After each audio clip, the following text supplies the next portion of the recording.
Certain parts of Georgia can safely be accessed only in a convoy. The village of Bobnevi, about 40 minutes drive from the capital Tbilisi, is one of many settlements along the administrative border with Georgia's breakaway region of South Ossetia. Following a brief war with Russia here in 2008, the EU has been monitoring the area. It's a village that's been divided by razor wire installed by the Russian Federation border guards. 5 years on since the war, there's an encroaching presence of Georgia's northern neighbor. The real victims of this conflict are ordinary citizens. The majority of people in this village had to abandon their houses, and those who decided to stay are trapped behind the barbed wire. David!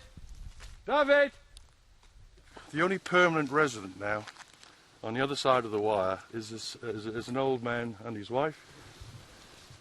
Have you enough firewood? Have you started collecting your firewood for the winter? There is no firewood, no food. The only thing left to do is to commit a suicide. President of Georgia, and to invite him.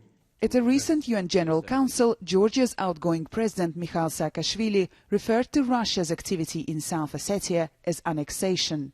The Russian military keep advancing its positions, dividing communities with new barbed wires, threatening our economy, moving towards the vital Baku-Supsa pipeline, approaching more and more the main highway of Georgia. President Saakashvili's final term in office is ending. But Georgia's territorial integrity remains a key policy priority for every presidential candidate in the forthcoming election. The country's billionaire prime minister, who came to power in parliamentary elections last year, says the upcoming vote will be historical for Georgia. It's the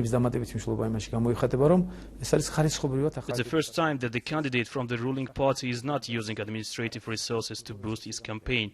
The election is taking place in a peaceful and balanced environment. This is the first European-style election in Georgian history.